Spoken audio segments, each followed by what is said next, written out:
पारुल, आवाज आ रही है? मैं बढ़िया हूँ, बहुत बढ़िया पारुल। आप कैसे हो? शिक्षा, गुड इवनिंग।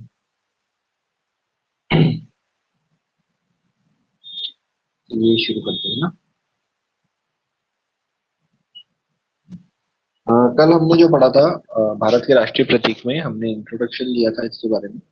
और ज्यादातर चीजें हमने पढ़ लिए थे, यानी कि ज्यादातर जो भी राष्ट्रीय चिन्ह है वो हमने पढ़ लिए थे। इसके बारे में डिटेल भी देख ली थी। कुछ दो तीन रह गए थे, तो वो उन्हें हम आज देख लेते हैं। Good evening Sandeep. क्या बात है, राजस्थान में बारिश हो रही है? बारिश तो हो रही है, सब जगह हो रही है, अच्छी बात है। बारिश होनी भी चाहिए। और बारिश के साथ प्रॉब्लम भी बहुत सारी आ जाती है। ठीक है। तो हमने कल से स्टार्ट किया था भारत के राष्ट्रीय प्रतीक, और भारत के जितने भी राष्ट्रीय प्रतीक है हमने उनको धीरे धीरे देखना शुरू किया था। जैसे अशोक का लायन कैपिटल है, राष्ट्रीय ध्वज हमारा तिरंगा है, राष्ट्रीय कैलेंडर हमारा है शक कैलेंडर, राष्ट्रीय फूल कमल का है, राष्ट्रगान जो है जनगण मन है। आगे हम देखते हैं, राष्ट्रीय खेल हमारा हॉकी है, जो कि पाकिस्तान का भी एक नेशनल गेम है। राष्ट्रीय फल हमारा आम है, जो कि सबका फेवरेट है। राष्ट्रीय जलीय जंतु जो है वो डॉल्फिन है, गंगेटिक डॉल्फिन या गंगा डॉल्फिन। राष्ट्रीय सब्जी हमने कल बात करी थी, जो कि कद्दू है। राष्ट्रीय वृक्ष भारतीय बरगद है। राष्ट्रीय गीत जो है वो वंदे मातरम है। राष्ट्रीय विरासत पशु जो है वो भारतीय हाथी है। हमारी जो शपथ है वो राष्ट्रीय प्रतिज्ञा है, निष्ठा की शपथ जिसे बोला जाता है। राष्ट्रीय पक्षी जो है हमारा मोर है, जिसे भारतीय मोर बोला जाता है। राष्ट्रीय पशु है रॉयल बंगाल टाइगर। राष्ट्रीय मुद्रा जो है भारतीय रुपये। और राष्ट्रीय नदी जो है गंगा। इन सारी चीजों को हमने कल जो है डिटेल में देख लिया था। तो आज हम देखते हैं उसके आगे जो दो तीन रह गए थे, हमें उनको आज चेक करना है। गुड इवनिंग नूर सबा, है ना? तो कल का जो रह गया था उसी को हम आगे देख रहे हैं। ये शक कैलेंडर है, हमने बात की थी। इसको स्टार्ट किसने किया था? शक कैलेंडर किसने स्टार्ट किया था, जल्दी से बता दो। अगर किसी को याद रहे कि भारत में जो शक कैलेंडर है, जो कि भारतीय गवर्नमेंट का नेशनल कैलेंडर है, वो किस राजा ने स्टार्ट किया था? किसने स्टार्ट किया था? अगर ये आप लोग बता पाओ तो जल्दी से बता देना। ठीक है, फिर अपन आगे बढ़ते हैं। आम के बारे में पढ़ा था, राष्ट्रीय फल आम है हमारा। इसके बारे में हमने बहुत डिटेल में पढ़ा था। अल्फांसो जो सबसे फेमस है, राष्ट्रीय जलीय जंतु जो कि गंगा डॉल्फिन, इसको बचाने के लिए, इसकी सिक्योरिटी करने के लिए, इसको बचाने के लिए हमने इसको भारतीय राष्ट्रीय जलीय जंतु का नाम दिया था।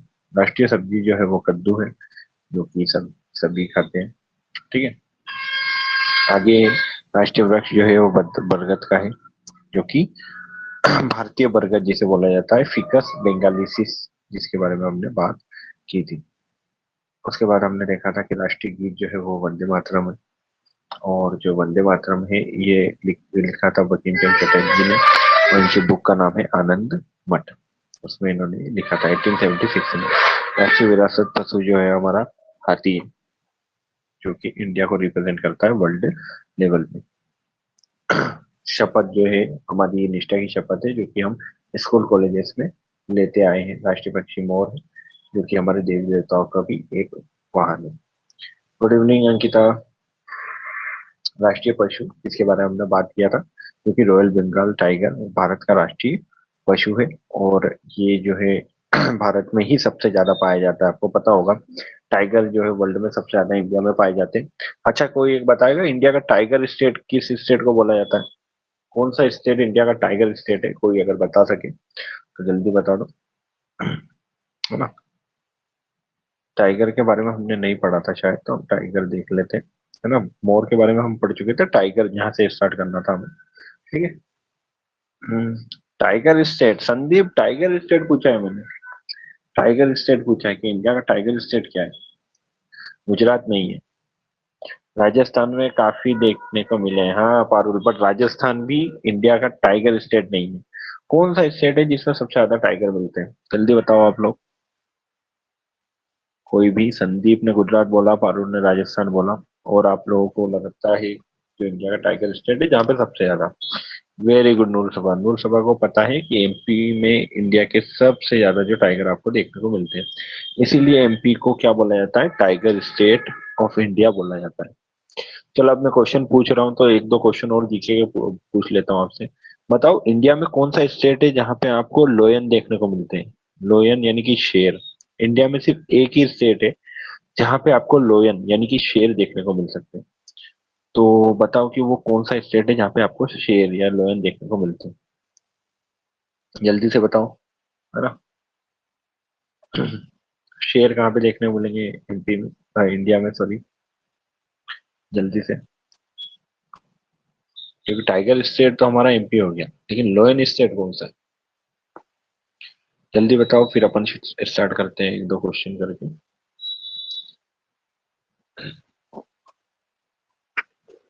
हम्म,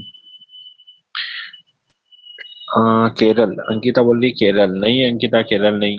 रंजीत बोल रहा है, रंजीत, गुड इवनिंग रंजीत, है ना। नूर सभा ने सही बताया, गुजरात जो है, दीक्षा, नूर सभा, गुजरात जो है वो इंडिया का लोयन कैपिटल है, यानी कि शेर जो है सबसे ज्यादा क्या बोले, इंडिया में सिर्फ एक ही स्टेट है जहाँ पे आपको शेर देखने को मिलते हैं, जो कि गुजरात के गिर डिस्ट्रिक्ट में या गिर फॉरेस्ट वाले एरिया में मिलेंगे आपको, जिन्हें गिर के शेर बोला जाता है। तो अगर किसी को शेर देखने हैं, लोयन देखने हैं, तो उसे गुजरात जाना पड़ेगा इंडिया में, क्योंकि गुजरात ही ऐसी जगह है यहाँ पूरे एशिया में, साउथ एशिया में सिर्फ गुजरात में एशियाटिक लायन आपको देखने को मिलेंगे, है ना।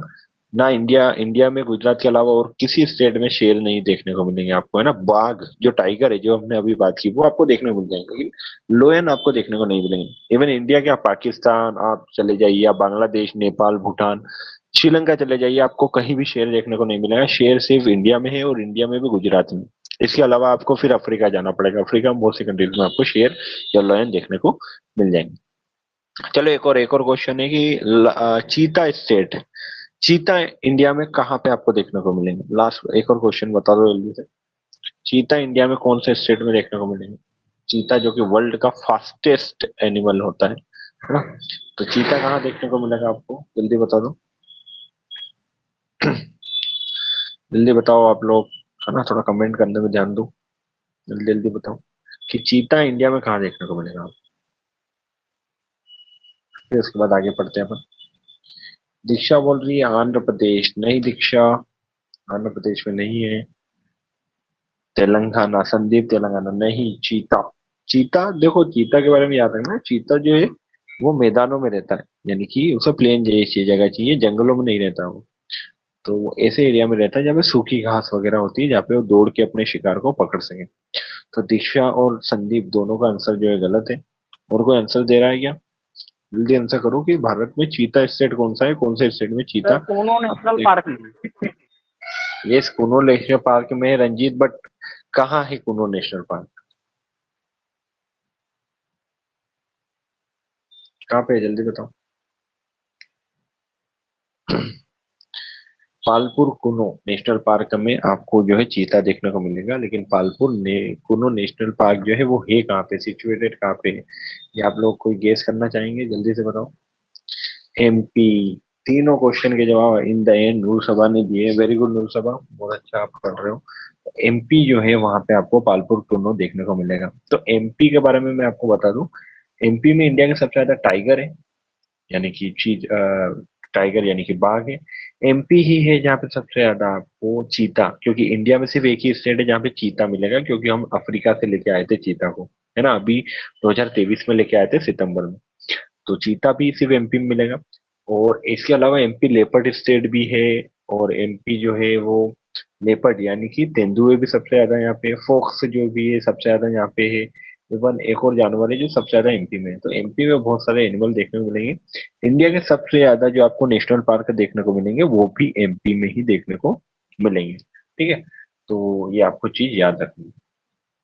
अब आज का जो हमारा टॉपिक है, जो कि हमारा कल का टॉपिक जो रिमेनिंग था, यानी कि राष्ट्रीय प्रतीक चिन्ह, उनको हम पढ़ लेते हैं आगे। तो हमारा जो 15वां राष्ट्रीय प्रतीक चिन्ह है, वो राष्ट्रीय पशु जो है हमारा, नेशनल एनिमल, वो हमारा बाघ है, जो कि आपको पता ही होगा टाइगर है ना। तो रॉयल बंगाल टाइगर जो है भारत का राष्ट्रीय पशु है। ये भारत के राष्ट्रीय पशु के रूप में इसलिए अपनाया गया था क्योंकि यह एक लुप्त प्राय प्रजाति है। फिर से वही कि राष्ट्रीय प्रतीक चिन्ह के रूप में अगर आप किसी जानवर को अपनाते हो तो उसकी सुरक्षा हो जाती है, मतलब फिर उसको कोई मार नहीं सकता। टाइगर जो है वीरता का प्रतीक है। यह विशिष्ट नारंगी कोट और काली धारियों के साथ साथ बंगाल टाइगर भारत की समृद्ध जैव विविधता का प्रतीक है, और राष्ट्रीय गौरव और पहचान का भी स्रोत है। बंगाल टाइगर सदियों से भारतीय संस्कृति और लोक कथाओं का महत्वपूर्ण हिस्सा रहा है और इसे कई भारतीय धर्मों में एक पवित्र जानवर माना जाता है। जैसे कि हिंदू धर्म में अगर आप लोगों को पता हो तो जो टाइगर है वो भगवान के माता पार्वती का और जितनी भी देवियां हैं उनका एक वाहन रहता है ना। तो इसलिए टाइगर जो है हमारे इसमें पवित्र जानवर माना जाता है। ये टाइगर्स के कुछ फोटो है। याद रखना हमारे जो नेशनल एनिमल है वो रॉयल बंगाल टाइगर है ना। रॉयल बंगाल टाइगर जो बंगाल में मिलता है, पश्चिम बंगाल और कुछ पार्ट ऑफ बांग्लादेश में मिलता है। बंगाल टाइगर एक संकटग्रस्त प्रजाति जिसके केवल 2500 व्यक्ति जंगल में शेष है। यहाँ पे व्यक्ति लिखा है ना, व्यक्ति नहीं आएगा यहाँ पे। यहाँ पे आएगा 250 जो है बंगाल टाइगर बचे हुए।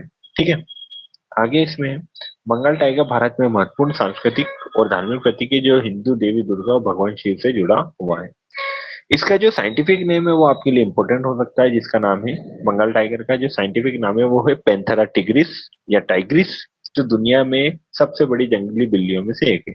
बिल्ली प्रजाति तो आप समझते होंगे, शेर, तेंदुआ, चीता, बाघ, ये सब बिल्ली फैमिली यानी कि केट फैमिली से आते हैं। ठीक है, तो ये हमारा जो रॉयल बंगाल टाइगर जो नेशनल एनिमल ऑफ इंडिया था इसके बारे में हो गया, है ना। बाघ असामाजिक जानवर है। असामाजिक यानी कि ये समाज में नहीं रहता, यानी कि ये ग्रुप बना के नहीं रहता, सीधी सी बात है, क्योंकि ये कार्निवोरस एनिमल है जो शिकार करता है, मांस खाता है। तो अगर ये ग्रुप में रहेगा तो सबके लिए शिकार करना पड़ेगा। तो ये क्या करता है, अकेला रहता है और अकेले रह के शिकार करता है। अकेले या ज्यादा से ज्यादा 2-4 लोगों में रहता है, कोई बड़ा ग्रुप नहीं बनाता। और 60 वर्ग किमी के एरिया में एक बाघ रहता है, मतलब कि हाँ अकेला रहता है। वेरी गुड पारुल, अकेला रहता है। 60 वर्ग किमी के एरिया इसका हो सकता है, यानी कि एक टाइगर है तो उसका जो डोमिनेंस है वो 60 किलोमीटर तक हो सकता है। अब 60 वर्ग किलोमीटर या 60 वर्ग मील बहुत बड़ा एरिया होता है, तो एक बाघ के लिए इतना एरिया चाहिए होता है। 16 नंबर पे हमारा राष्ट्रीय मुद्रा जो कि नेशनल करेंसी है, और आप सभी को पता है कि हमारी नेशनल करेंसी क्या है। तो भारत की जो राष्ट्रीय रुपया है या करेंसी है वो राष्ट्रीय रुपया है। यह राष्ट्रीय मुद्रा है भारत की। सदियों से भारत ने तांबे, चांदी, सोने के सिक्कों सहित विभिन्न मुद्राओं का उपयोग किया है। वेरी गुड, रूपी इन इंग्लिश। इंग्लिश में हम इसको क्या बोलेंगे, रूपी बोलेंगे, और हिंदी में इसको रुपया बोलेंगे। ठीक है, आज भारतीय रुपये का भारत बड़े पैमाने पर उपयोग किया जाता है और इसे दुनिया की प्रमुख मुद्राओं में से एक माना जाता है। यह नेपाल और भूटान सहित पड़ोसी देशों में भी एक कानूनी निविदा है और भारतीय रिजर्व बैंक करेंसी पर नजर रखता है। देखो 2-4 चीजें जो मैं आपको इंपोर्टेंट बता देता हूँ। फर्स्ट थिंग इज दैट कि भारत रुपया जो है वो भारत के अलावा बहुत से देशों में चलता है। जैसे कि भारत के अलावा पाकिस्तान, बांग्लादेश नहीं, नेपाल है, भूटान है, श्रीलंका है, और भी 2-4 कंट्री है जहाँ पे रुपया चलता है। अब जैसे पाकिस्तान का रुपया है, उसका नाम रुपया है, लेकिन वो इंडिया के जैसा रुपया नहीं है ना, वो उसका नाम है पाकिस्तानी रुपया। श्रीलंका में तो श्रीलंकन रुपया, तो नाम वही है, लेकिन वो उनकी करेंसी अलग है। ठीक है, पहली चीज ये। इंडिया का जो रुपया है, अगर आप वो इंडिया का जो नोट है, अब नोट की बात कर रहा हूं मैं, रुपीस हमारी करेंसी है। अगर आप नेपाल में ले जाओगे या भूटान में ले जाओगे तो यहाँ पे आपकी करेंसी चल जाएगी, यहाँ पे कोई प्रॉब्लम नहीं है। जो इंडिया का 1 रुपया है वही नेपाल या भूटान का 1-1 रुपया, वहां का जो करेंसी उसके हिसाब से चल जाएगा। तो इंडिया का रुपया इन दोनों देशों में इजीली जा सकता है। पाकिस्तान में आप जाओगे तो वहां आपको अपना रुपया देके पाकिस्तानी रुपया लेना पड़ेगा, है ना। बांग्लादेश की करेंसी क्या है, अगर कोई बता सके कमेंट्स में तो बता दीजिएगा, बांग्लादेश की करेंसी क्या है। और मैं बता देता हूँ कि भारत के जो रुपये के नोट है जो अभी नए हैं हमारे प्रचलन में, उनमें अलग अलग नोट्स पे अलग अलग टाइप के आपके स्मारक लगे हुए है ना। टक्का, वेरी गुड, है ना, पारुल ने जवाब दिया पहली बार में सही। टक्का जो है बांग्लादेश की करेंसी है। ठीक है, तो ये रुपया है, ये साइन है हमारा रुपया। तो नेपाल, भूटान और जिम्बाब्वे में भारतीय रुपये का व्यापक रूप से उपयोग किया जाता है। पारुल खुश हो गई। ठीक है, भारतीय मुद्रा जारी करने के लिए भारतीय रिजर्व बैंक जिम्मेदार है। आपको पता ही होगा कि भारत में जितने भी मौद्रिक काम होते हैं, मौद्रिक यानी मुद्रा से जुड़े हुए या पैसे से जुड़े हुए, वो आरबीआई करता है। अच्छा, आप में से किसी को पता है कि आरबीआई की स्टेब्लिशमेंट कब हुई थी, कब बना था आरबीआई? ईयर अगर आप लोगों को पता हो तो नीचे कमेंट कर दीजिएगा। ये हिस्ट्री से रिलेटेड क्वेश्चन है कि आरबीआई कब बना था। 1 रुपए के नोट को छोड़कर लगभग सभी भारतीय करेंसी नोटों पर महात्मा गांधी का चिन्ह है और 1 रुपए के नोट पर भारतीय रुपये की चिन्ह की छवि होती है। ये आपको पता ही होगा। 1 रुपए का नोट पहले चलता था बहुत ज्यादा, है ना, शायद यहाँ पे हो, ये 5 रुपए तक का नोट है। आप में से किसी ने अगर 1 रुपए का नोट देखा हो तो मुझे बताइएगा, क्योंकि मैं जब छोटा था तब मैंने 1 रुपए का नोट देखा है। ठीक है, और एक क्या शायद मैंने 2 रुपए का नोट भी देखा है, तो सभी पे गांधी जी की फोटो होती है ना। 1 नवंबर 1950, 1 नवंबर 1950 को बना था, पारुल बोल रही है। पारुल एक बार चेक करना, 1 नवंबर को बना था या फिर और कोई आंसर देगा। मुझे लगता है 1 नवंबर 1950 को नहीं बना था। में सर बना इसका था अप्रैल में 1935 को। किससे, कौन बोल रहा है ये? दीक्षा। सर दीक्षा दीक्षा। फिर से बोलो। अप्रैल सर 1935 अप्रैल को, में वेरी गुड। 1935। वेरी गुड, हाँ आपका मुझे सही लग रहा है, क्योंकि 1935 में जब गवर्नमेंट ऑफ इंडिया एक्ट आया था, ब्रिटिशर्स लेके आए थे, उसी समय भारत में जो है reserve bank of India establish हुआ था, है ना। तो 1935 आएगा इसका आंसर। पारुल अपना आंसर सही कर लेना, ठीक है। 1950 में इसका नेम वेम चेंज हुआ होगा, लेकिन आया था 1935 में, जब गवर्नमेंट ऑफ इंडिया एक्ट बना था। ब्रिटिशर्स ने इंडिया की करेंसी को मैनिपुलेट करने के लिए एक बैंक का निर्माण किया था। अच्छा, हेडक्वार्टर कहाँ है भारतीय रिजर्व बैंक का, वो बता देना, ठीक है। रिजर्व बैंक ऑफ इंडिया का हेडक्वार्टर कहाँ पे, ये बोल देना, कमेंट कर दो जल्दी से। फिर हम देखते हैं, तो भारतीय सरकार ने 2018 में मुद्रा नोटों की नई श्रृंखला, जैसे कि भारतीय मुद्रा नोटों को गढ़ने के रोकने के लिए नई सुरक्षा सुविधाएं पेश की, है ना। यानी कि नोट चेंज कर दिए थे इन्होंने, ठीक है। संदीप बोल रहे हैं मुंबई, मुंबई अंकिता ने भी बोला, बिल्कुल सही है। आरबीआई का जो हेडक्वार्टर है वो मुंबई में, और मुंबई हमारी फाइनेंशियल कैपिटल भी है। यानी कि फाइनेंशियल कैपिटल यानी कि हमारी मौद्रिक राजधानी जो है वो मुंबई है। नेक्स्ट हम देख लेते हैं भारत की जो राष्ट्रीय नदी, कोतकल। कोतकल बोला है कि कोलकाता बोला है पारुल, सही से लिखो, है ना। राष्ट्रीय रिवर देख लेते हैं, तो आप सभी को पता है हमारी प्यारी जो माँ गंगा है वो हमारी भारत की राष्ट्रीय नदी है। 2008 में गंगा एक्शन प्लान लक्ष्य को प्राप्त करने की दिशा में एक कदम के रूप में इसे राष्ट्रीय नदी घोषित किया गया था। भारत की राष्ट्रीय नदी जो गंगा है, भारतीय लोगों के दिलों में अद्वितीय स्थान रखती है, और इसका अर्थ देश के इतिहास और पौराणिक कथाओं में गहराई से अंतर्निहित है, जो कि आप सभी लोग जानते हैं। भारत की प्रत्येक राष्ट्रीय नदी की एक विशेष कहानी है। उत्तर में शक्तिशाली गंगा से लेकर दक्षिण में निर्मल कावेरी तक। साथ ही भारत की समृद्ध सांस्कृतिक विरासत का एक महत्वपूर्ण हिस्सा है, जो कि आप सभी लोग जानते हैं, ये बताने की आवश्यकता नहीं है। माँ गंगा जो है भारत की आध्यात्मिक भी नदी है और राष्ट्रीय नदी भी है, क्योंकि ये पूरे भारत को पोषित करती है। इसके आसपास भारत के बहुत प्रमुख शहर बसे हुए, आध्यात्मिक शहर बसे हुए, और इसके पानी से जो है बहुत ही इम्पोर्टेंट जो हमारे स्टेट है, जैसे कि उत्तराखंड, उत्तर प्रदेश, बिहार, पश्चिम बंगाल, इन सारे स्टेट को पानी मिलता है, और माँ गंगा के पानी से ही हमारा देश चलता है, ठीक है। तो ये आपको फोटो दिख रही है, बताओ ये फोटो में कौन सी सिटी दिख रही है आप लोगों को? अगर आप इन फोटोज से अगर आप बता सके कि ये कौन सी सिटी के मैंने फोटो डाले हैं, है ना। क्योंकि मैं गंगा का जो हेरिटेज है, जो कल्चर है, जो गंगा की हिस्ट्री है, वो मैं आपको रिप्रेजेंट करना चाहता था। Why Ganga is very important for us. कौन सा है? बनारस। बनारस, वेरी गुड अंकिता, सही आंसर है आपका। Haridwar, Banaras, very good. हरिद्वार नहीं है ये, संदीप, हरिद्वार नहीं है। गेस अच्छा है आपका, लेकिन अगर आप ये जो घाट वगैरह देखे हैं ना, हरिद्वार में इतनी ज्यादा पॉपुलेशन नहीं है, तो हरिद्वार में आपको, वेरी गुड पारुल, बनारस, तो हरिद्वार में आपको बिल्कुल घाट बिल्कुल क्लियर दिखेंगे। वहां पे इतनी बोट वगैरह भी नहीं रहती। लेकिन ये जो है, ये मणिकर्णिका घाट और 80 घाट जो काशी में बहुत ज्यादा फेमस है, वहां के ये फोटोज है आपको, है ना। काशी विश्वनाथ का टेम्पल भी अगर आपको दिख रहा होगा इसमें, तो आप समझ सकते हो कि ये काशी का है। और काशी को हिस्ट्री में सबसे पुरानी सिटी बोला जाता है। ऐसा बोला जाता है कि काशी दुनिया की सबसे पहला शहर है, और काशी दुनिया का आखिरी शहर भी होगा। जब हमारे पुराणों में लिखा हुआ है कि जब दुनिया खत्म होगी, या फिर जो भी कलयुग आ जाएगा, घोर कलयुग, तब काशी आखिरी सिटी रहेगी। इसमें ही, इसी में जो है इंसान रहा करेंगे, तो इसलिए काशी का इम्पोर्टेंस बहुत ज्यादा है ना। तो मैं नहीं गया हूँ पारुल, आप लोग गए हो तो पता नहीं, मैं तो आज तक नहीं गया हूँ। मेरा ड्रीम है काशी जाना, मतलब ड्रीम तो नहीं है लेकिन बहुत इच्छा है काशी जाने की। बहुत टाइम से सोच रहा हूँ मैं जाऊंगा, है ना। जो लोग गए हैं बताना कौन कौन गए हैं। आगे देखते हैं, तो गंगा नदी की एक महत्वपूर्ण तीर्थ स्थल है, यानी गंगा नदी में आपको किसी एक जगह तीर्थ स्थल जाने की जरूरत नहीं है, पूरी गंगा रिवर ही पवित्र मानी जाती है। नहीं गए, दीक्षा भी नहीं गए हैं, ठीक है। हर साल लाखों हिंदू धार्मिक समारोह और अनुष्ठानों में भाग लेने के लिए नदी की यात्रा करते हैं। गंगा नदी कई पर्यावरण और संरक्षण पहलुओं का विषय है, और इसकी सुरक्षा भारत सरकार की प्रमुख प्राथमिकता है। अंकिता बोल रही बहुत पहले गए हैं, है ना। अभी रिसेंट टाइम में कौन गया है, जब से नया जो काशी विश्वनाथ कॉरिडोर बना है, किसने देखा है तो मुझे बताइएगा, है ना। गंगा भारत की सबसे बड़ी नदी है, जो कि आप सभी लोग जानते हैं, जो हिमालय में अपने स्रोत ये, अच्छा ये बताओ, गंगा नदी जो है हिमालय, जहां से गंगा निकलती है, उस जगह का नाम क्या है, ये बताओ जल्दी से। 2019 में गई थी पारुल। 2019, हाँ तब तो बन गया होगा, मैं आई थिंक काशी विश्वनाथ के रोड। तो गंगा जो है भारत में कहाँ से निकलती है, ये बताओ, कौन से स्टेट, कौन सी जगह से गंगा रिवर निकलती है।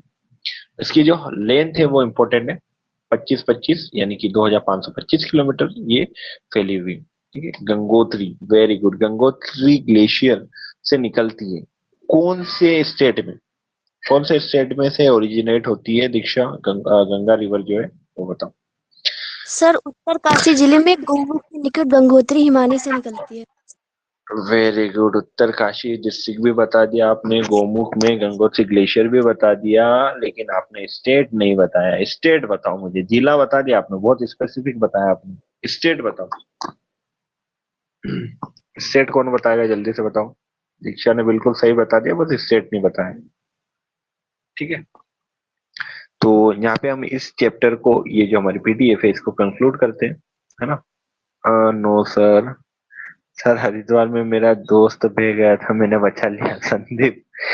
तो हरिद्वार में जब आपका दोस्त बह रहा था, तो जब वो इतने गहरे में गया था, तो उसको रोका क्यों नहीं आपने, ठीक है। फिर बचाने की जरूरत ही नहीं पड़नी चाहिए। आप लोगों सबको मैं बोल रहा हूँ कि अगर कभी ऐसे कहीं जाओ पानी वाली जगह पे, तो अपने को हीरो बनने की जरूरत नहीं है ना। रील्स और फोटो के चक्कर में कभी भी आगे नहीं जाना, क्योंकि लाइफ एक ही है ना, लाइफ का ध्यान रखा करो।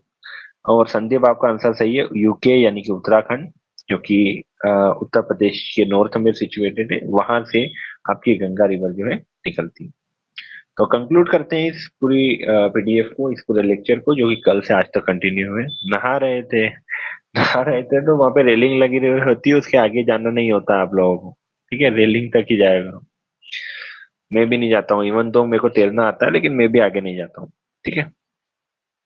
तो प्रत्येक जो भारतीय प्रतीक है, जो भी प्रतीक चिन्ह है जिनको हमने अभी पढ़ा है, भारत के समृद्ध इतिहास और वीरता के अद्वितीय पहलू का प्रतिनिधित्व करते हैं। राष्ट्रगान और गीत हर भारतीय के दिल में गर्व और वफादारी की भावना को जगाते हैं। राष्ट्रीय पशु पक्षी फूल देश के विविध और अद्वितीय जीव जंतुओं और वनस्पतियों का प्रतिनिधित्व करते हैं। भारत के राष्ट्रीय प्रतीक न केवल राष्ट्रीय गौरव का स्रोत है, बल्कि देश की समृद्ध सांस्कृतिक विरासत की अभिव्यक्ति भी है। तो यहाँ पे ये कंक्लूड होता है चैप्टर। अब मैं आपसे कुछ एमसीक्यू क्वेश्चन पूछना चाहता हूँ, है ना। तो आप लोगों को बताना है, जो कि रिलेटेड टू आपके जो इतना भी हमारी पीडीएफ रही है कल और आज की, उसी से रिलेटेड होगा। तो पहला क्वेश्चन जो मैं आपसे पूछना चाहता हूँ वो है, भारत के राष्ट्रीय ध्वज के मध्य बने धर्म चक्र का रंग क्या है, जल्दी बताओ। ऑप्शन की जरूरत लगनी नहीं चाहिए, मैं ऑप्शन दूं या नहीं दूं आपको, मैं सोच रहा हूँ कि आप बिना ऑप्शन के बताओ कि हमारा जो अशोक चक्र है, जिसे धर्म चक्र बोला जाता है, जो हमारे झंडे के बीच में लगा रहता है, उसका कलर क्या है, जल्दी बताओ, कौन सा कलर का रहता है वो। ब्लू, दीक्षा, वेरी गुड दीक्षा, ब्लू, दीक्षा ने सही आंसर दिया है, और इसका आंसर सही हो गया, इसलिए मैं आगे बढ़ रहा हूँ, ठीक है। तो इसका आंसर है सी, है ना। अब देखो ब्लू में भी देखो इन्होंने, या ऑप्शन में देखो दो है, अब बताओ इन दोनों में से कौन सा है, ए और बी में दोनों नीला है। बताओ ए और बी में से कौन सा नीला वाला है हमारा, जो धर्म चक्र है जो झंडे के बीच में लगा होता है, कौन सा वाला आएगा इसमें, बताओ जल्दी। बी, पारुल बोल रही कि गहरा नीला, है ना,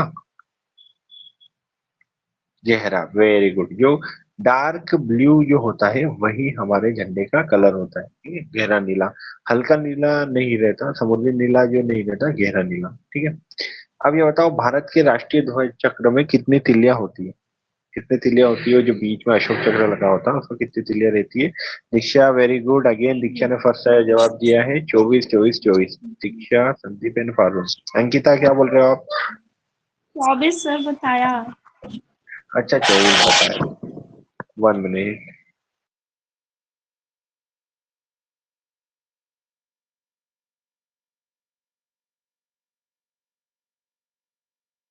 चलो नेक्स्ट क्वेश्चन है आप लोगों के लिए, जो है ये बताओ कि स्वतंत्र भारत के राष्ट्रीय ध्वज का डिजाइन निम्नलिखित में से किसने बनाया? जो राष्ट्रीय ध्वज है हमारा, क्या महात्मा गांधी ने बनाया है, क्या बंकिम चंद्र चटर्जी ने बनाया है, क्या रविन्द्रनाथ टैगोर ने बनाया है, या फिर पिंगली वेंकैया ने बनाया है? किसने बनाया है हमारे जो राष्ट्रीय ध्वज है उसका जो डिजाइन है वो किसने बनाया? जल्दी बता दो आप लोग, ए बी सी या डी। फिर से मैं ऑप्शन दे रहा हूँ, राष्ट्रीय ध्वज है महात्मा गांधी, बंकिम चंद्र चटर्जी, रविन्द्रनाथ टैगोर या फिर पिंगली वेंकैया। कौन बता रहा है जल्दी से इसका आंसर? दीक्षा, दीक्षा रविन्द्रनाथ टैगोर। बेटा क्वेश्चन पूछा राष्ट्रीय ध्वज के बारे में पूछा है, राष्ट्रीय ध्वज, तो दीक्षा आपका आंसर गलत है। Sandeep, very good. पारुल आपका भी आंसर गलत है, संदीप का आंसर सही है पिंगली वेंकैया। ये याद रखना, इंपॉर्टेंट है क्वेश्चन। पिंगली वेंकैया ने हमारे जो राष्ट्रीय ध्वज है वो बनाया, डिजाइन किया है। Very good. नेक्स्ट क्वेश्चन मैं आपसे पूछ रहा हूँ, भारत का राष्ट्रीय गान कौन सा है इन चारों में से? कोई बात नहीं दीक्षा, वेरी गुड, आपने 2-3 अच्छे आंसर दिए तो एक गलत हो गया, तो कोई बात नहीं, अगले टाइम इसको रिपीट नहीं करना मिस्टेक को, है ना। तो भारत का राष्ट्रीय गान क्या है? सी, सी, है ना। दीक्षा ने सी बोला, पारुल ने सी बोला, ठीक है। हाँ, तो भारत का राष्ट्रीय गान जो है वो जन गण मन है, ठीक है। Very good. फिर से दीक्षा ने सही आंसर दिया, संदीप, अंकिता, रंजीत, पारुल, वेरी गुड, सभी ने सही आंसर दिया, जन गण मन। राष्ट्रीय गान के रचयिता कौन है? चलो ये बताओ, जनगण मन के रचयिता कौन है? किसने रविन्द्रनाथ बनाया? टैगोर सर, रविन्द्रनाथ हाँ, टैगोर। Tagore, very good. अंकिता, अंकिता ने सही आंसर दिया है। रविन्द्रनाथ टैगोर। दीक्षा ने भी सही आंसर दिया है। रंजीत ने भी सही आंसर दिया, वेरी गुड। और किसने आंसर सही दिया है? संदीप ने भी सही आंसर दिया। नेक्स्ट क्वेश्चन इज, राष्ट्रीय गान जो है जनगण मन सर्वप्रथम कब और कहाँ गाया गया है? क्या आपको पता है ये? क्योंकि ये हमने पढ़ा नहीं है, लेकिन ये इंपॉर्टेंट क्वेश्चन है। तो ये ए है, यानी कि 1911 कलकत्ता में। संदीप ने बोल दिया ए ही है ना, दूसरे ऑप्शन देखे भी नहीं। तो ए जो है वो सही आंसर है, 1911 में कलकत्ता में ही। अंकिता का भी यही जवाब है, इसको गाया गया था, है ना, फर्स्ट टाइम। ये याद रखना, रंजीत, पारुल, सबका ए आंसर आएगा, ठीक है। नेक्स्ट क्वेश्चन है, ये बताओ, भारत के राष्ट्रीय गान जनगण मन को संपूर्ण गाने में कितना समय लगता है? जल्दी बताओ ना, ये तो इजी है, आपने पढ़ाई 52 होगा कभी ना सेकेंड कभी। Sir, 52 second. Very good 52। Ankita. Okay, Sandeep, Diksha, Parul and Ranjit, सभी का 52 सेकंड है। बहुत अच्छा लगता है जब आप लोग सभी सही आंसर करते हो, है ना। तो अच्छा लग रहा है कि आप लोगों को पता है बेसिक। नेक्स्ट बताओ, राष्ट्रीय गीत कौन सा है भारत का इन चारों में से? Sir Vande Mataram. Very good, Vande Mataram. Vande Mataram दीक्षा ने, पारुल ने, संदीप ने, आप सभी लोगों ने सी लिखा है, जो कि सही है, मतलब अच्छे से पढ़ रहे हो आप लोग। नेक्स्ट क्वेश्चन है, राष्ट्रीय गीत के रचयिता कौन है? जल्दी बताओ। रंजीत का भी सही आंसर आ गया है। राष्ट्रीय गीत जो है वो किसने लिखा था हमारा? ए, संदीप बोल रहा है ए, रविन्द्रनाथ टैगोर। राष्ट्रीय गीत का पूछा है, संदीप, दीक्षा, रंजीत सभी ने ए लिखा है। सिर्फ संदीप ने आप बोला है बी, और पारुल ने बी बोला है, दीक्षा ने। बेटा बी है, सर बंकिम बी चंद्र होगा। चटर्जी। डी नहीं बंकिम है, डी नहीं, चटर्जी। सर बी बी, है, हाँ। बी। हाँ, बी है, बंकिम चंद्र चटर्जी जो है, जिन्होंने हमारा राष्ट्रीय गीत लिखा था। रविन्द्रनाथ टैगोर ने राष्ट्रीय गान लिखा था, है ना। बंकिम चंद्र चटर्जी जी को कई बार बंकिम चंद्र चट्टोपाध्याय भी बोला जाता है, तो उससे कंफ्यूज नहीं होना। राष्ट्रीय गीत और गान में कंफ्यूजन हो जाता है, बिल्कुल दीक्षा, कंफ्यूजन होता है। मैं भी जब छोटा था, है ना, तब मुझे बहुत ज्यादा कंफ्यूजन होता था कि राष्ट्रीय गीत क्या है, गान क्या है ना। तो लेकिन आपको ये याद तो करना पड़ेगा, गीत जो है वो लिखा था बंकिम चंद्र चटर्जी ने, और जो गान है वो रविन्द्रनाथ टैगोर ने लिखा था। नेक्स्ट है, भारत का राष्ट्रीय गीत वंदे मातरम किस ग्रंथ से संकलित है? किस ग्रंथ से इसको लिया गया है? कौन से ग्रंथ में इसको फर्स्ट टाइम लिखा था? मुंडक उपनिषद, कंठोपनिषद, आनंद मठ या भारत भारती? ए लिखा है संदीप ने मुंडक उपनिषद। मुंडक उपनिषद नहीं, ये सही जवाब नहीं है। रंजीत बोल रहे हैं बी, जो कि है कठोपनिषद। नहीं, देखो भारत का सर राष्ट्रीय गीत जो है वो, हाँ अंकिता, सी है सर। सी है, आनंद मठ। वेरी गुड, है ना, सी आएगा इसका आंसर, जो है सी आएगा, क्योंकि आनंद मठ अभी हमने पढ़ा ना कि राष्ट्रीय गीत जो है बंकिम चंद्र चटर्जी ने लिखा था। तो इन्होंने अपने बुक लिखी थी, इन्होंने आनंद मठ, उसी बुक में ये लिखा था, है ना। मुंडक उपनिषद से हमने लिया हुआ है हमारा जो घोष वाक्य है न्यायालय का और सभी जो सरकारी ऑफिस में लिखा होता है, जिसे हम बोलते हैं सत्यमेव जयते, सत्य की हमेशा जीत होती है। तो वो जो सत्यमेव जयते है वो हमने मुंडक उपनिषद से लिया हुआ है, बाकी आनंद मत से भारत का राष्ट्रीय गीत लिया है। अच्छा बताओ, सारनाथ स्थित राष्ट्रीय स्तंभ का कौन सा भाग राष्ट्रीय प्रतीक के रूप में लिया गया है? राष्ट्रीय प्रतीक चिन्ह जो आपको पता है लायन कैपिटल है, यानी कि अशोक चिन्ह है, तो वो उसमें कौन सा पार्ट है, यानी कि लायन कैपिटल का कौन सा पार्ट है? शीर्ष है, मध्य है, आधार है, या पूरा भाग है? पूरा लायन कैपिटल लिया है, यानी कि पूरा स्तंभ लिया है, इनमें से कौन सा भाग लिया है? ये थोड़ा डिफिकल्ट क्वेश्चन है, आउट है। पारो बोल रही है बी, यानी कि मध्य भाग। और कोई बता रहा है? दीक्षा भी बी बोल रही है। ये क्वेश्चन समझने के लिए आपको मुझे थोड़ा सा पीछे लेके जाना पड़ेगा, ठीक है, थोड़ा सा आपको पीछे लेके जाना। अंकिता बोल रही है डी, है ना, यानी कि पूरा। ये देखो, एक मिनट में आपको बताता हूँ, थोड़ा आपको कंफ्यूज हो रहा है ना। राष्ट्रीय प्रतीक चिन्ह जो है ये है, ये हमारा राष्ट्रीय प्रतीक चिन्ह है ना। अब लायन कैपिटल अगर मैंने इसमें फोटो डाला होगा तो मैं आपको बताता हूँ। चलो फोटो नहीं है हमारे पास, तो ये देखो, ये जो लायन कैपिटल है। अब लायन कैपिटल क्या है? एक्चुअली में अशोक स्तंभ के बारे में हमने पढ़ा था, है ना, हम लोगों ने अशोक स्तंभ के बारे में पूरा पढ़ा था। तो इस तरीके से, इस तरीके के अशोक ने बहुत सारे स्तंभ बनवाए थे, यानी कि इन्होंने बहुत सारे पिलर बनाए थे। इन पिलर के ऊपर जो है वो इस तरीके से लायन कैपिटल बना हुआ है। तो ये जो लायन कैपिटल है, ये एक बहुत बड़े पिलर के ऊपर बना हुआ है। पिलर यानी कि जिसे आप बोल सकते हो स्तंभ, जो थंबा जिसे बोलते हैं हम, है ना, तो उसके ऊपर है। तो इसका जो शीर्ष भाग है, इस पूरे पिलर का जो शीर्ष भाग है, स्तंभ का जो शीर्ष भाग है, वो हमने अपना अशोक चिन्ह के रूप में लिया है। बाकी पूरा पिलर नहीं लिया है, पूरा पिलर तो बिल्कुल प्लेन है, तो हमने सिर्फ उसके शीर्ष भाग को लिया है। तो ये आपको पता होना चाहिए कि हमने किसको लिया है, सिर्फ शीर्ष भाग को। तो इसलिए आपका ऑप्शन ए यहाँ पे राइट आंसर हो जाएगा। थोड़ा आउट क्वेश्चन था, अजीब क्वेश्चन था, लेकिन ये क्वेश्चन इंपॉर्टेंट है, सिर्फ शीर्ष भाग को लिए, ठीक है। तो ए आ जाएगा इसका आंसर, ठीक है। तो यहाँ पे हमारे जो प्रतीक चिन्ह वाला, जो हमारा राष्ट्रीय प्रतीक चिन्ह या राष्ट्र के प्रतीक चिन्ह के बारे में जो हमारी पीडीएफ थी, ये कल वाला जो है हमारा ये खत्म हो जाता है। इसके बाद हम क्योंकि टाइम तो कम है, लेकिन फिर भी हमारे पास क्योंकि 10-15 मिनट है, तो हम लोग एक और आज दूसरा जो टॉपिक है वो स्टार्ट कर देते हैं, ठीक है। क्योंकि ये इसलिए मैंने आपको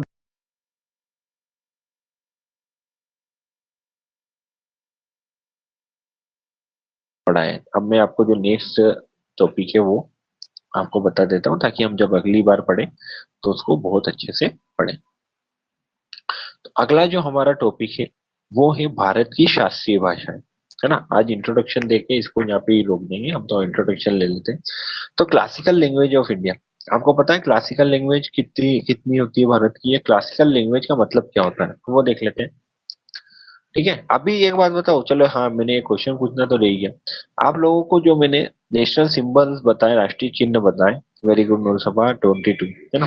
तो राष्ट्रीय चिन्ह जो मैंने बताया आपको, राष्ट्रीय प्रतीक चिन्ह जो बताए, तो उनमें आपको कोई कंफ्यूजन है क्या? कोई क्वेश्चन या कंफ्यूजन तो नहीं है? अगर वो कोई क्वेश्चन या कंफ्यूजन नहीं है तो फिर अपन आगे बढ़ते हैं। चलो जल्दी। दीक्षा का नो आ गया है, ठीक है। अंकिता पारुल का नो आ गया है, ठीक है। और कोई, किसी को डाउट वगैरह तो नहीं है? सबका नो आना चाहिए ना, अगर डाउट नहीं है तो। नूर सबा आर्टिकल 8 में बता रही है कि 22 लैंग्वेज है। नूर सबा आप सही बता रहे हो कि शेड्यूल लैंग्वेज हमारे जो है, अनुसूचित भाषाएं हमारी 22 है, आर्टिकल 8 में है। आर्टिकल 8 में नहीं है एक्चुअली, शेड्यूल 8 में है ना। आर्टिकल 8 में नहीं है, शेड्यूल 8 में है, यानी कि 8वीं अनुसूची, जो 12 अनुसूची है उनमें से 8वीं अनुसूची में भारत 22 भाषाएं दे रखी है ना। पार्ट भी नहीं है पारुल, ये भी याद रखना, तीन चीजें अलग अलग है ना। नूरसभा देखो, नूरसभा ने बोला आर्टिकल 8 में, तो ये गलत है। पारुल बोल रही है कि सर पार्ट 8 में, तो वो भी गलत है ना। पार्ट, अभी हम जो बात कर रहे हैं वो सुनो। भारतीय जो कॉन्स्टिट्यूशन है उसमें टोटल शेड्यूल या अनुसूची है 12, तो उनमें से 8वीं अनुसूची में है आपका भाषा है, जिसमें 22 भाषा है ना। अनुसूची, वेरी गुड। शेड्यूल बोलते हैं इंग्लिश में, और हिंदी में अनुसूची। दीक्षा को आवाज नहीं आ रही है? कोई और स्टूडेंट है जिसको आवाज नहीं आ रही हो मेरी, या फिर सभी को नहीं आ रही है, या सबको आ रही है, सिर्फ दीक्षा को नहीं आ रही है? यही बोलो सर जी, ठीक है। आ रही है सर। आ रही है, ठीक है। अंकिता ने भी बोल दिया कि आ रही है। और कोई है जिसको नहीं आ रही है? तो मैं दिशा में आपको बोलूंगा थोड़ा एक बार लॉग आउट करके लॉग इन करिए, एक बार वापिस आइए आप, ठीक है। तो हाँ, मैं आपको बता रहा था कि हमारे पास 12 शेड्यूल है, उनमें से 8वें शेड्यूल में या अनुसूची में आपकी भाषाएं दे रखी है जो कि 22 भाषाएं हैं। पार्ट हमारे पास 22 है, 22 भाग है हमारे कॉन्स्टिट्यूशन में। ठीक है, तो आप ये याद रखिएगा। आर्टिकल आर्टिकल टोटल आर्टिकल कितने हैं हमारे कॉन्स्टिट्यूशन में, कोई जल्दी से बताएगा कितने आर्टिकल है हमारे कॉन्स्टिट्यूशन में? जल्दी से कमेंट करके बताओ। और नूर सभा जो आपने बोला था, वैसे मैं उसके लिए बोल रहा हूँ कि आपने 22 भाषाएं बोली, तो भारत की यहाँ पे सारी अनुसूचित भाषाएं नहीं पूछी इसमें। जो टॉपिक है हमारा भारत की शास्त्रीय भाषाएं। शास्त्रीय भाषा यानी कि क्लासिकल लैंग्वेज। जो क्लासिकल लैंग्वेज है उन्हीं को आपको बताना है कि भारत की कुल टोटल कितनी क्लासिकल लैंग्वेज है। तो पहले जो थी 6 थी और वो 11 हो गई है। तो शेड्यूल लैंग्वेज और क्लासिकल लैंग्वेज में डिफरेंस क्या है वो मैं आपको बताऊंगा इस पीडीएफ के थ्रू। अभी आप बताओ जल्दी से कि हमारे पास कितने आर्टिकल है हमारे कॉन्स्टिट्यूशन में, उसके बाद मैं पढ़ाना शुरू करता हूँ।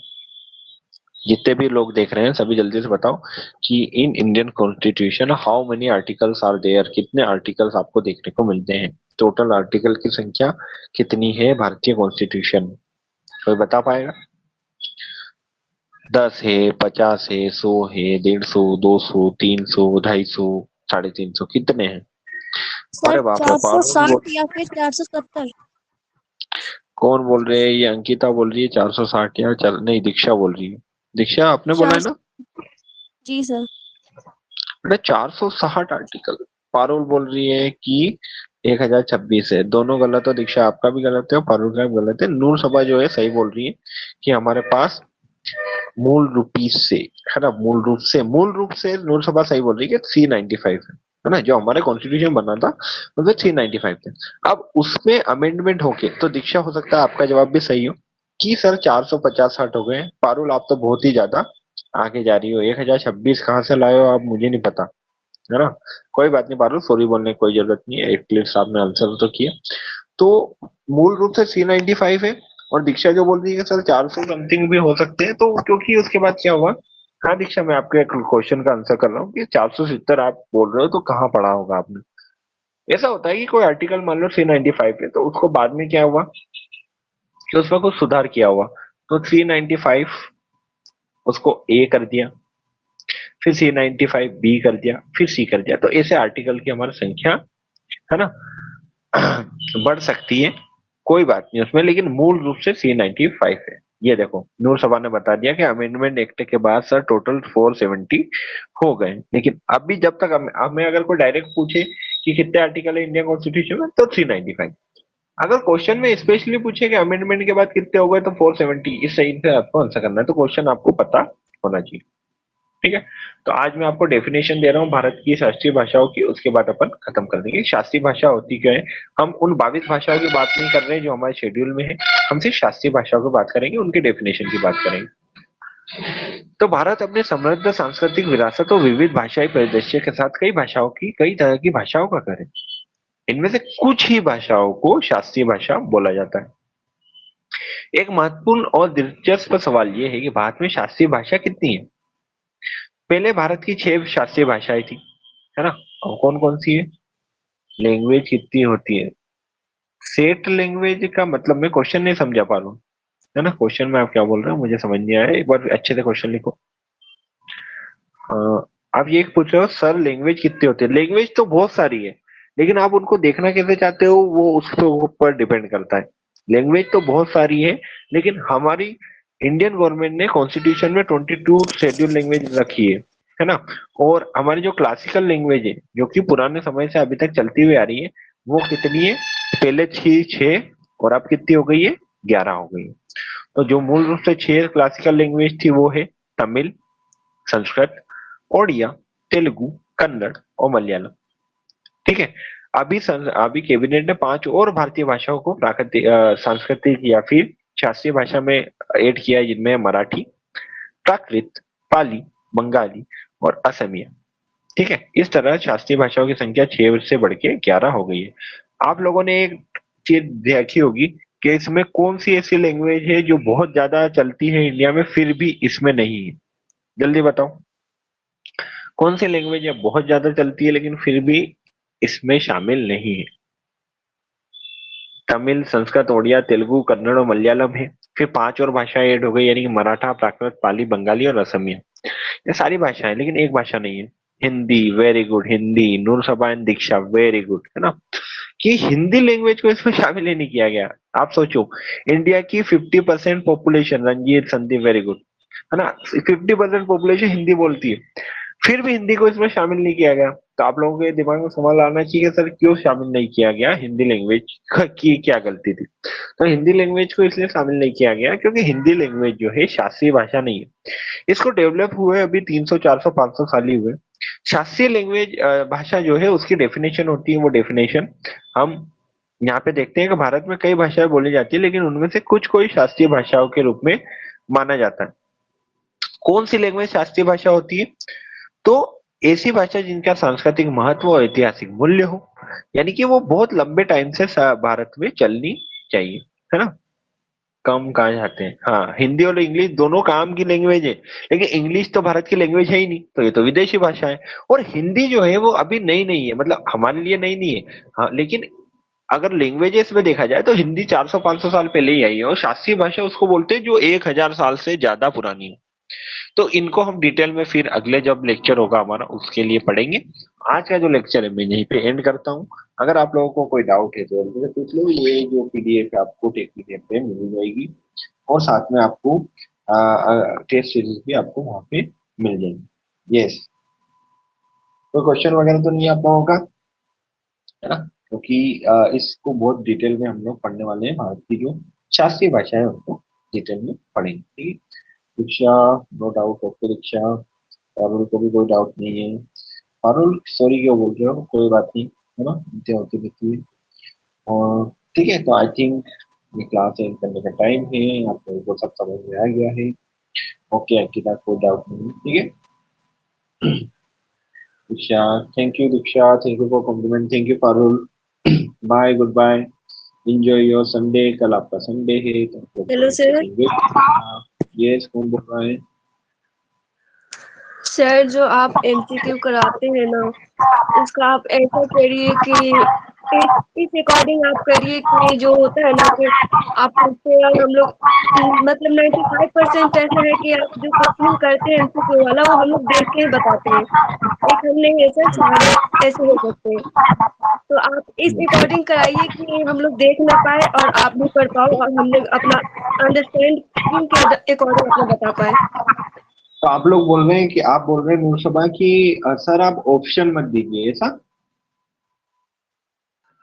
यस सर, या ऑप्शन हाँ, दीजिए तो अपने अकॉर्डिंग करिए कि हम लोग देख ना पाए कुछ मतलब time main camera camera on करा के या फिर। कैमरा ऑन करा के, ताकि आप लोग सर्च न कर पाओ। अच्छा, आप ऐसा बोल रहे हो कि सर कुछ लोग शायद सर्च करके भी आंसर दे रहे हैं, ऐसा? सर जो हम लोग नोट्स बनाते हैं ना उसमें से बहुत सारे 95% बच्चे हैं, उसमें हम भी हैं जो देख के बताते हैं। अरे कोई बात नहीं, देख के बता रहे हो, दैट्स ओके, मुझे उसमें कोई प्रॉब्लम नहीं है, लेकिन हाँ, आपने अच्छी बात बोली। तो एक बार मैं ट्राई करूंगा कि आपको ऑप्शन ना देके भी आपके लिए बहुत सारे क्वेश्चन लेके आऊंगा, बट उसमें आपके लिए ये काम करना रहेगा कि आप लोगों को आंसर फास्ट करना पड़ेगा। अभी मैं ऑप्शन इसलिए देता हूँ ताकि आप लोग आंसर फास्ट कर सको, चाहे आप तुक्का भी लगा रहे हो तो आप लोग फास्ट कर सको। अगर मैंने स्पेसिफिक आपसे पूछा और आपको सोचने में टाइम लग रहा है तो उसमें क्लास का टाइम वेस्ट होता है। तो मैं एक बार कोशिश करूंगा विदाउट एनी एमसीक्यू आपको स्टार्ट करवा के, और एक बार आपका सबका जो कैमरा है वो भी ऑन करवा के ट्राई करते हैं हम एक बार, ठीक है। तो जब तक नहीं होता, मैं नेक्स्ट क्लास में होगा तो ट्राई करूंगा, बाकी मैं जब तक रैंडम क्वेश्चन पूछ ही लेता हूँ, है ना। हाँ, अंकिता ने बोल दिया नहीं सर अभी ठीक है, ऐसे ही ठीक है ना। कोई बात नहीं अंकिता, ऐसे भी ठीक है।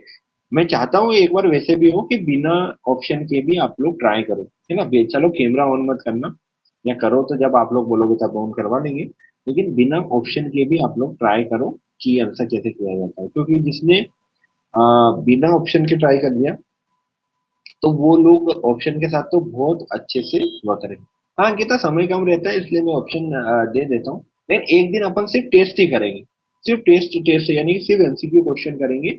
और उसमें आप लोगों को हो सकता है मैं ऑप्शन दूं या हो सकता है नहीं दूं। मुझे कुछ नहीं आता, मैं क्या करूँ संदीप, ऐसा कोई व्यक्ति नहीं है जिसको कुछ नहीं आता। अगर आप इस क्लास में आए हो तो आप कुछ जान के ही आए होंगे, और इस क्लास से निकलोगे तो 1 घंटे पहले जितना आपको नॉलेज था उससे आप कुछ ज्यादा ही जानोगे, है ना। तो ऐसे मत सोचो, ऐसे नेगेटिव नहीं सोचते। मैं भी आज भी पढ़ता हूँ, है ना, मुझे भी इतना नॉलेज नहीं है, मैं आज भी पढ़ता हूँ। आप लोग भी पढ़ा करो, है ना। तो पढ़ पढ़ के आप उन लोगों से आगे निकल जाओगे जो अभी मोबाइल देख रहे होंगे या फिर टाइम पास कर रहे होंगे। तो ऐसा नहीं सोचते आप लोग, है ना। पॉजिटिव सोचना है, पॉजिटिव थिंकिंग से आपको साथ में यहाँ पे, ठीक है।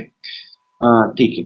तो अपन करते हैं ये जो नूर सभा, वेरी गुड नूर सभा, आपका सजेशन बहुत अच्छा लगा मुझे। और मैं पूरी क्लास से बोलूंगा कि इस टाइप के अगर आपके पास सजेशन है तो लेके आओ क्लास में, अपन ताकि क्लास को थोड़ा इंटरेक्टिव बना सके। Okay, I am ending this class now. Happy Sunday. Sunday को एंजॉय करो, रिलैक्स करो, लेकिन पढ़ाई करना मत छोड़ना, ठीक है एवरीवन। बाय।